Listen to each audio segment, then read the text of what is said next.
sering baca novel, masih sering nonton anime gitu misalnya, nonton Sama apa kok aneh juga. Marvel gitu.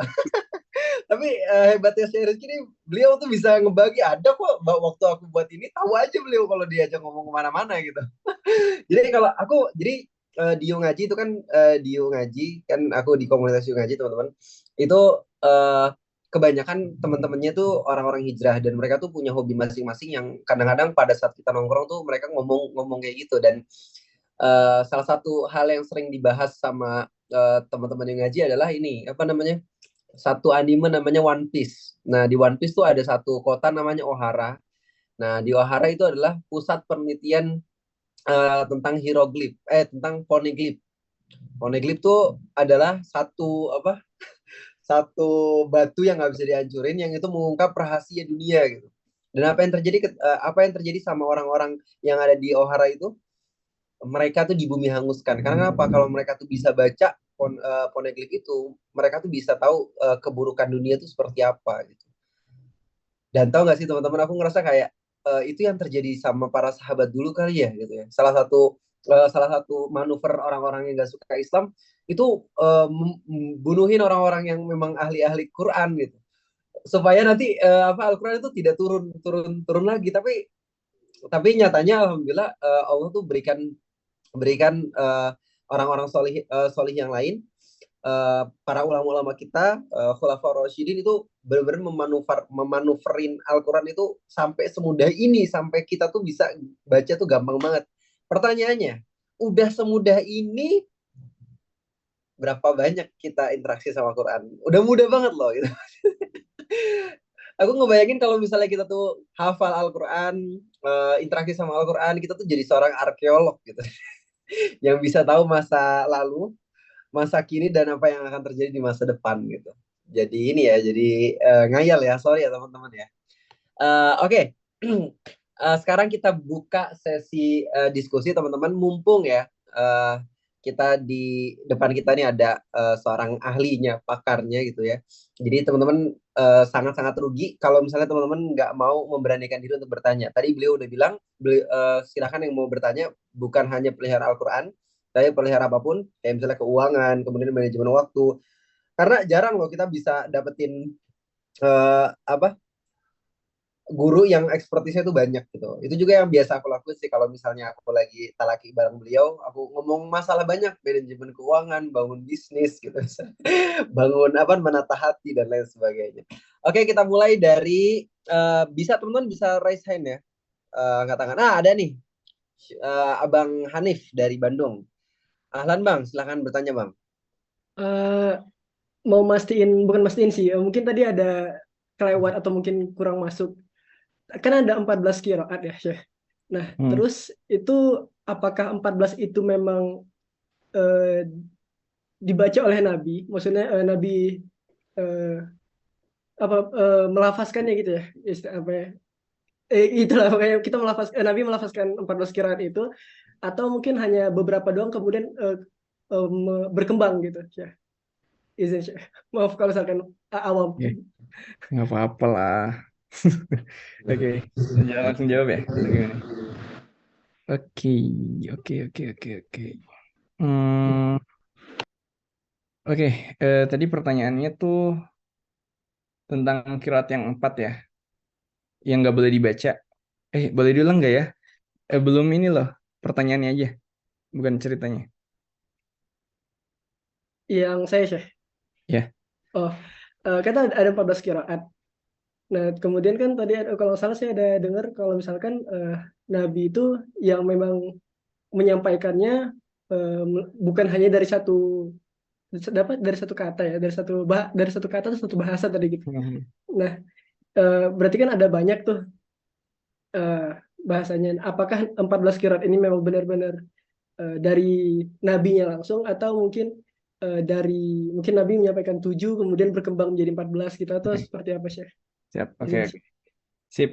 Semua Al-Quran yang ada di zaman sahabat itu disampaikan oleh Nabi gitu. Kemudian bagaimana dengan kiraat yang nggak boleh dibaca kayak gitu. Nah, kiraat yang nggak boleh dibaca, jadi kan ada perubahan tuh, perubahan standarisasi. Mana nih Al-Quran yang boleh, mana yang enggak.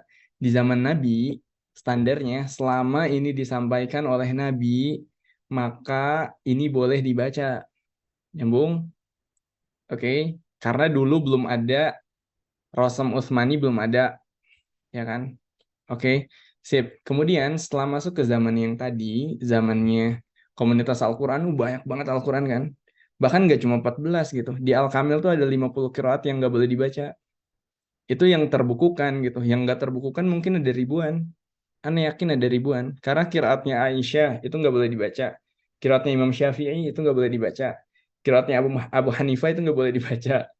Kemudian kiraatnya Imam Malik itu boleh karena beliau nyambung ke Imam Nafi, nggak ada ikhtiar ini lagi. Imam Hasan Basri itu nggak boleh dibaca gitu. Bukan berarti mereka nggak soleh, bukan berarti nggak nyampe ke Rasul. Semuanya nyampe ke Rasul. Semuanya sanadnya nyampe ke Rasul. Namun ada di antara beberapa halaman atau beberapa kata yang ini nggak masuk standar ulama kiroat nih gitu. Contoh kayak misalkan kemarin kita makan di McD halal kan, iya kan? Sekarang halal nggak? Sekarang kalau di Indonesia mungkin nggak halal ya, tapi kalau misalkan kita ke Saudi itu halal, nyambung nggak? Nah itu kan adanya fatwa tersebut itu karena kondisi gitu, nyambung. Nah adanya fatwa tersebut itu karena kondisi. Nah kondisi yang tadi apa kondisi yang tadi itu karena kan banyak banget tuh kiroat tuh banyak nih bingung nih ya udah dibuat gitu mana-mana aja nih yang makanan yang diboleh dimakan kayak gitu, nyambung nggak gitu. Kayak misalnya kita lagi study tour gitu ya ke restoran gitu makan habis itu kalau kita mesen sendiri tuh pusing gitu kan, udah seragamin aja kayak gitu. Nah mudahnya kayak gitu. Nah, kemudian ini sekalian juga menjawab pertanyaannya Ustadz Alfa Nugraha ya. Kemudian kenapa kok itu cuma 4 aja yang kita masukin? Kenapa yang 50 tadi nggak dimasukin? Iya, karena di matan kan itu 4. Itu ada namanya di matan Fawaid Al-Mutabarroh. Itu cuma 4 qiraat aja. Anda nggak tahu mungkin kalau misalkan itu 4 qiraat aja, itu ada 680-an, 680 bait gitu. Kan gak kebayang kalau misalkan itu 50 qiraat, berapa bait gitu. Kaliin aja 50 lah. Kayak gitu. Nah, kayak gitu. Di Al-Kamil itu nggak masuk. Makanya yang ngambil talaki di Fawaid Al-Mutabarroh dia dapat sana 4 qiraat. Kayak gitu. Itu sih kurang lebih Ustadz Hanif.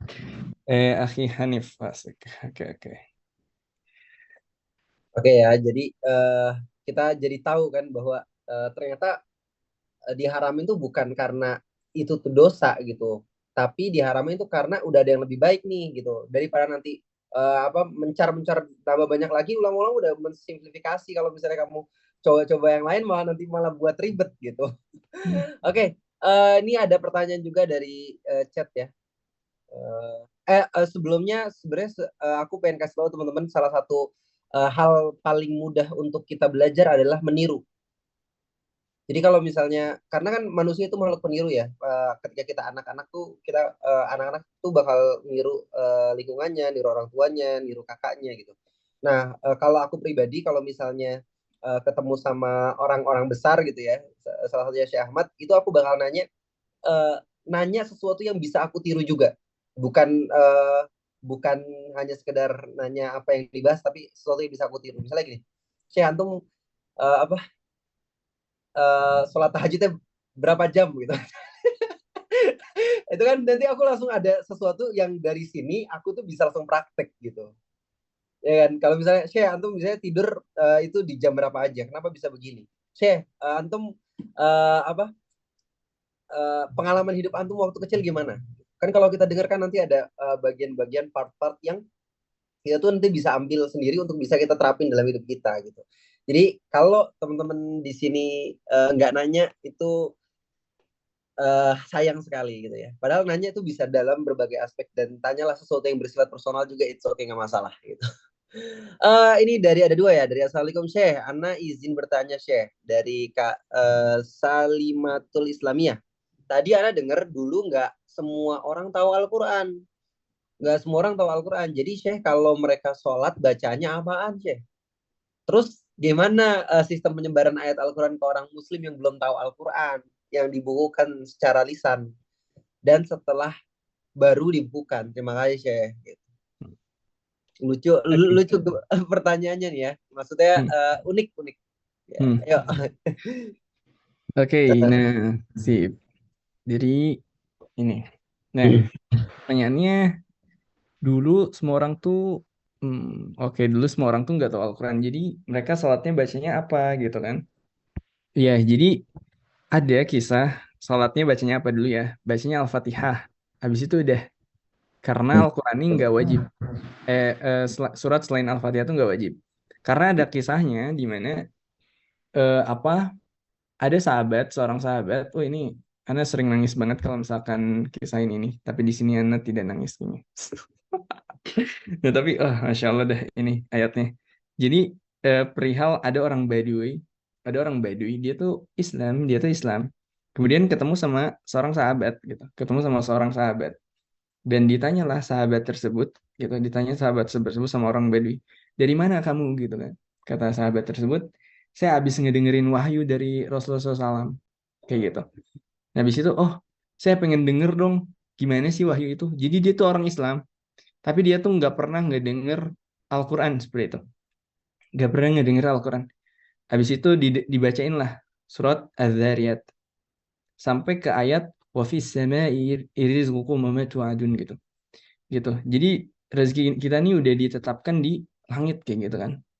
Jadi rezeki kita tuh udah ada di langit kayak gitu. Habis itu dia langsung ini bener wahyu dari Rasulullah SAW kan dia gitu. Habis itu iya bener. Habis itu dia langsung nyembelih untanya. Habis itu dia langsung nyembelih untanya. Habis itu dibagi-bagiin gitu. Habis itu dibagi-bagiin ke orang yang lewat. Dibagi-bagiin ke orang yang lewat. Habis itu si orang yang tadi yang habis ketemu Rasul tuh nanya, lah kamu ngapain gitu? Kamu lagi ngapain gitu? Kamu lagi ngapain? Gitu kan? Habis itu dia bilang, wafis samai rizqukum wa ma tu'adun gitu. Jadi dia langsung, wah, langsung praktekin gitu. Langsung praktekin. Nah ini masuk banget ke ayat yang di Al-Anfal gitu. Innamal mu'minuna alladzina idza dzukirallah wajilat qulubuhum wa idza tuliyat alaihim ayatuhu zadatuhum imana wa ala rabbihim yatawakkalun. Gitu. Wa ala rabbihim yatawakkalun. Nah di sini jadi orang beriman itu dia apabila dia didengarkan Al-Quran maka dia bergetar hatinya gitu. Dia langsung, dia tuh langsung bergetar hatinya di situ. Langsung dia kan langsung praktek tuh apa yang dia iniin gitu. Nah, jadi kayak gitu. Jadi ada kisahnya bahwa si sahabat yang tadi itu dia tuh apa si orang Baduy Islam tadi itu dia belum pernah dengar Quran kayak gitu. Belum pernah dengar Quran. Nah, kayak gitu. Jadi bacanya yang tadi aja Al-Fatihah. Al-Fatihah ada di suatu mushaf karena ada Al-Fatihah ini di mushafnya Ali bin Abi Thalib seingat Ana, itu dia nggak ada Al-Fatihahnya. Di mushafnya ini juga nggak ada sih di mushafnya Muhammad bin Ishaq. Jadi mushafnya setiap sahabat tuh beda, dia kan punya punya catatan sendiri tuh kayak gitu. Sama seperti mushafnya eh Ali bin Abi Thalib seingat Ana, Al-Ikhlas, Al-Falaq sama An-Nas tuh nggak ada gitu. Itu nggak ditulis kayak gitu. Nah, karena ada yang mengira bahwa ini bukan Quran nih kayak gitu. Ada yang kayak gitu. Karena ini sering dipakai apa untuk meruqyah kayak gitu. Nah, seperti itu. Al-Fatihah kadang nggak dimasukin. Kenapa? Karena udah lazim lah. Al-Fatihah mah udah Quran kayak gitu. Nah, kayak gitu. Nah, kemudian terus bagaimana sistem penyebaran ayat Quran orang Muslim dengan cara dakwah, dakwahnya tuh langsung kayak misalkan langsung langsung dakwah gitu. Qul huwallahu ahad, langsung kayak gitu. Gitu langsung langsung bilang langsung ini nih ayat nih ini gitu. Ayat nih ini kayak gitu. Jadi ngajarin, ngajarin kayak gitu. Umar bin Khattab kan masuk Islam juga kayak gitu kan. Dengar adiknya tuh, itu lagi talaki Quran tuh. Nah, kayak gitu.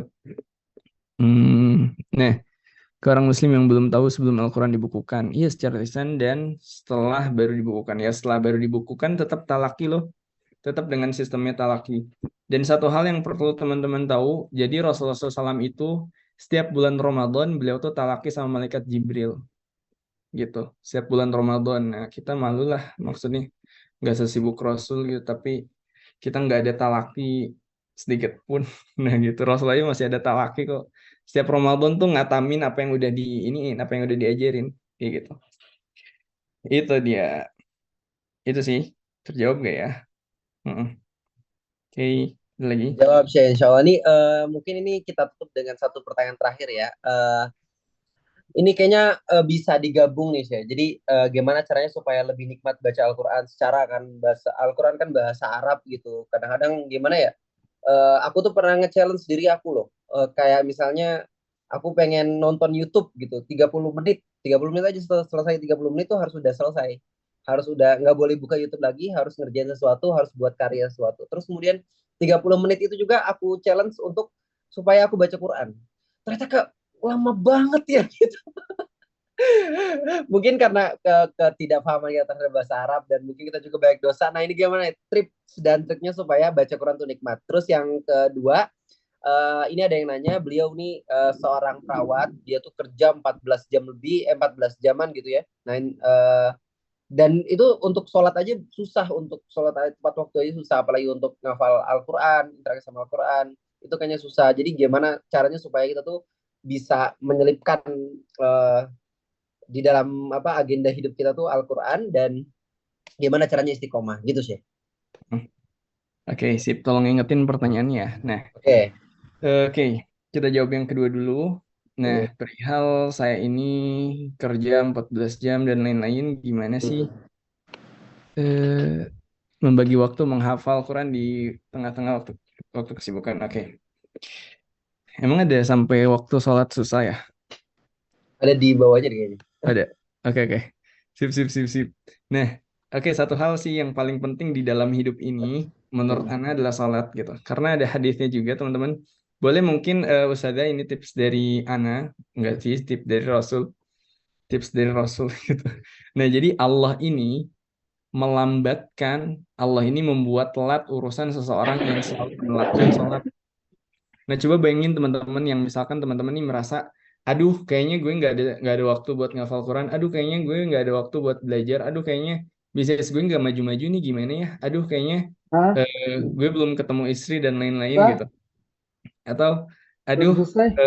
kayaknya ini dan itu kayak gitu. Nah, bisa jadi teman-teman ini tuh karena sholatnya telat kayak gitu. Maka dari itu ini yang paling perlu diperbaiki gitu. Sholat on time karena ada hadisnya gitu. Ada hadisnya. Dan ini mungkin yang merubah hidup Ana gitu. Yang merubah hidup Ana tuh sholat gitu. Dan Anda melihat orang-orang yang dalam tanda kutip besar gitu, itu dia memperhatikan sholatnya. Nah ini yang paling pertama itu, ini kita ngomongin tentang ini dulu ya. Kita nggak ngomongin tentang, ini gak ilmiah nih. Gitu. Oke. Nah kita ngomongin tentang hadis dulu, tapi hadis itu 100% harus diyakini. Nah kemudian ininya sholatnya benerin dulu. Kemudian gimana cara bagi waktunya gitu. Cara bagi waktunya gimana di tengah-tengah waktu kesibukan kita. Nah, ada satu orang yang dia ini, yang dia juga sama, dia tuh perawat juga. Dan di situ beliau murojaah sambilan sambilan kerja gitu. Tapi saran Nana nggak usah gitu kan ya. Jadi ada namanya di ini ada di bukunya Cal Newport, di buku Deep Work. Nah, di sini ada tentang manajemen ini. Ada namanya eh The Philosophy Myth kalau nggak salah ini. Nah di sini dia tuh gimana sih caranya kita bagi waktu? Nah bisa tuh dibagi-bagi kayak misalkan kita tuh kerja dari Senin sampai Jumat atau Senin sampai Ahad lah ya, anggaplah. Kemudian liburnya tuh di Sabtu gitu kan ya. Ya udah Senin sampai Ahad kita ini. Cuman di Sabtunya ini kita sempetin kayak ngafal Quran satu halaman gitu. Kayak ngafal Quran 1 jam kayak gitu. Kemudian kayak misalkan baca Quran 1 jam kayak gitu. Gak apa-apa kok 1 jam selama satu jam selama 10 pekan kan jadi 10 jam. Anggaplah 10 jam kita bisa menghafal. Kalau udah jago banget itu 1 halaman. Tapi kalau masih baru itu bisa 2-3 halaman lah ya. Nah lumayan bisa irit 3 halaman kayak gitu kan. 3 halaman per 10 bulan itu lumayan banget gitu. 10 pekan gitu. Itu 3 bulan berarti satu bulan 1 halaman dan itu nggak jadi masalah. Yang penting ada progresnya. Kata Ali bin Abi Thalib, rugi orang yang dia sama dari hari kemarin gitu. Dan rugi banget orang yang dia lebih buruk dari kemarin. Dan beruntunglah dia kalau misalkan lebih baik daripada hari kemarin kayak gitu. Atau bisa juga teman-teman ini kan punya waktu 24 jam gitu ya. Coba sisihin waktu kayak 15 menit sehari buat ngafal Quran. Ngafal Quran tuh nggak mesti 1 jam gitu, nggak usah. 10 menit, 15 menit sehari nggak apa-apa. Kayak misalkan punya 24 jam, kurangin 15 menit gitu. Sisa hidup berapa lagi? 23 jam, 45 menit. Oke lah, anggaplah satu hari itu 23 jam 56 menit gitu ya. Kurangin 15 menit jadi berapa kayak gitu kan. Jadi 23 jam 41 menit kayak gitu. Nah, masih banyak banget tuh buat kerja, buat tidur. Itu kan kurangin 14 jam gitu ya. Iya lah, anggaplah dikurangin 14 jam gitu. Itu masih ada sisa sekitar 9 jam gitu kan. Ya tinggal atur-atur. Dulu Ana pernah buat kelas manajemen waktu. Mini workshopnya manajemen waktu. Nah, di situ dibahas banget gitu. Fundamentalnya kayak gimana, cara nulisnya gimana. Tapi untuk saat ini boleh kayak dijadwalin kayak 10 menit aja gitu sehari. Itu udah lebih dari cukup. Ya, itu udah lebih dari cukup. 10 menit buat baca, 10 menit buat ngafal. Udah cukup gitu. Sip. Kemudian ke pertanyaan kedua, gimana sih caranya kita nikmat? Ya kan kadang kita baca Quran atau dan lain-lain itu merasa berat kayak gitu ya.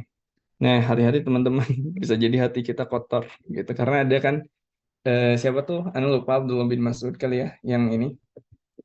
Kita tuh nggak akan bosan membaca Al-Quran kalau hati kita bersih kayak gitu. Nah, tapi nggak jadi masalah.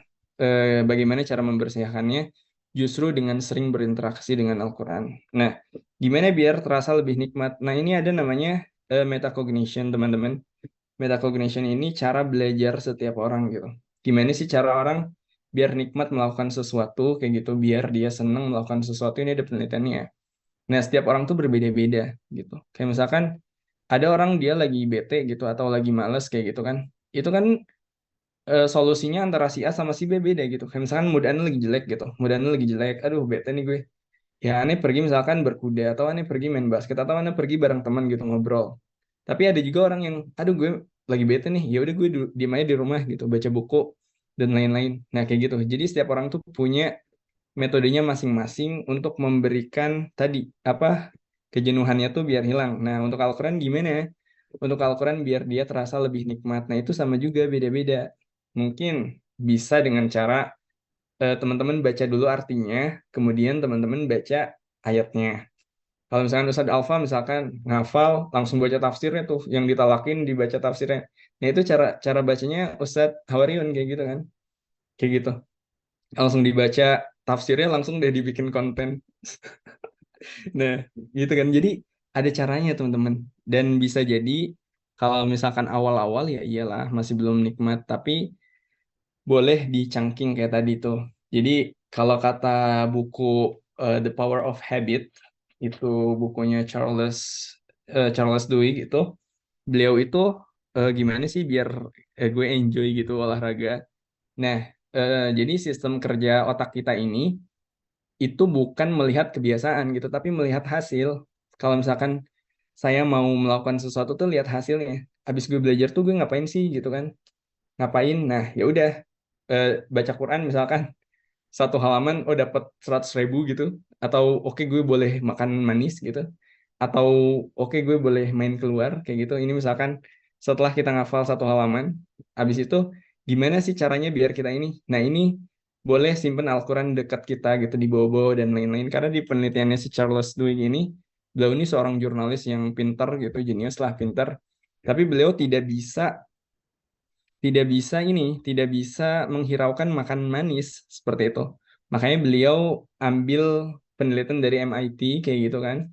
MIT bahwa di sini melihat tikus itu bergerak setelah dia melihat isyarat klik kayak gitu baru dia bergerak. Kemudian dia bergerak. Di sini ada dua jalan, yang kanan nggak ada apa-apa, yang kiri itu hadiah kayak gitu. Artinya kita itu bisa bergerak atau kita bisa melakukan aktivitas itu apabila ada isyarat dan hadiah gitu. Isyarat baca Quran, nikmatin Quran apa? Ada Quran dan artinya misalkan kita megang di mana-mana gitu. Hadiahnya apa? Hadiahnya kita jalan-jalan per 1 bulan kalau misalkan kita rutin baca Quran. Nah, otomatis setelah kita dapat isyarat dua tadi, kita melakukan aktivitas tadi berulang-ulang, jadilah kebiasaan kayak gitu. Sebenarnya dari kebiasaan teman-teman semuanya juga, kita renang juga, kita ngelakukan segala aktivitas juga nggak langsung nikmat ya gitu kayak, aduh bete ngapain sih setelah berjalannya waktu gitu. Oke, gue udah dapet nih klub nih temenan sama si A, gitu baru kita oke gitu, kayak gitu. Itu sih, si oke. Oke, teman-teman semua, alhamdulillah pertanyaan kita tutup ya. Aku yakin ini sebenarnya masih banyak yang pengen menggali lebih dalam share Rizky ini. Teman-teman semua, Insya Allah pertemuan ini aku pengen tutup dengan satu ayat. Dan ayat ini Imam Syafi'i bilang bahwa kalau misalnya kita mentadaburi ayat ini saya cukup mengurusi kehidupan manusia seluruhnya, yaitu wal asr innal insana lafi khusr illa alladziina amanu wa amilus solihati wa tawassaw bil haqq wa tawassaw bis sabr. Teman-teman, bahwa ketahuilah bahwa waktu demi waktu, Allah bersumpah demi waktu, semuanya itu rugi kecuali siapa? Kecuali mereka yang beriman tapi nggak cukup beriman. Tapi mereka juga beramal soleh. Tapi nggak cukup juga beramal soleh. Tapi mereka harus saling mengingatkan dalam kebenaran dan kesabaran. Teman-teman bisa ketemu sama Syekh Rizky, bisa interaksi sama Syekh Rizky. Kita ada kumpul di sini. Insya Allah kita termasuk orang-orang yang beruntung itu. Kita beriman, kita berusaha beramal soleh, dan kita saling mengingatkan dalam kebenaran dan kesabaran. Jadi berdoalah teman-teman bisa ketemu orang-orang soleh yang bisa ngingetin kita terus gitu. Karena ya kita nggak bisa berubah sendiri, kita berubah bareng-bareng. Alhamdulillah saya dipertemukan oleh Allah sama Syekh Rizky, belajar banyak dari beliau. Semoga teman-teman juga ketemu sama teman-teman yang bisa ngebangun diri teman-teman lebih baik lagi. Kita tutup majelis ini dengan baca doa kifaratul majlis. Subhanakallahumma wa bihamdika asyhadu an la ilaha illa anta astaghfiruka wa atubu ilaik. Kurang lebihnya mohon maaf teman-teman, maafin kita, dan semoga kita bisa ketemu lagi di majelis yang berikutnya. Assalamualaikum warahmatullahi wabarakatuh. Ya, Assalamualaikum warahmatullahi wabarakatuh. Terima Jazakumullah kasih khairan. Ustaz Alfa. Ya. Insya Allah. Afan jadi kelebihan nih 2 jam. Ya, Oke. saya. Terima Pamit kasih ya, banyak. Sudah Assalamualaikum. pamit ya. Jazakumullah Assalamualaikum. khairan semua. Ya. Waalaikumsalam.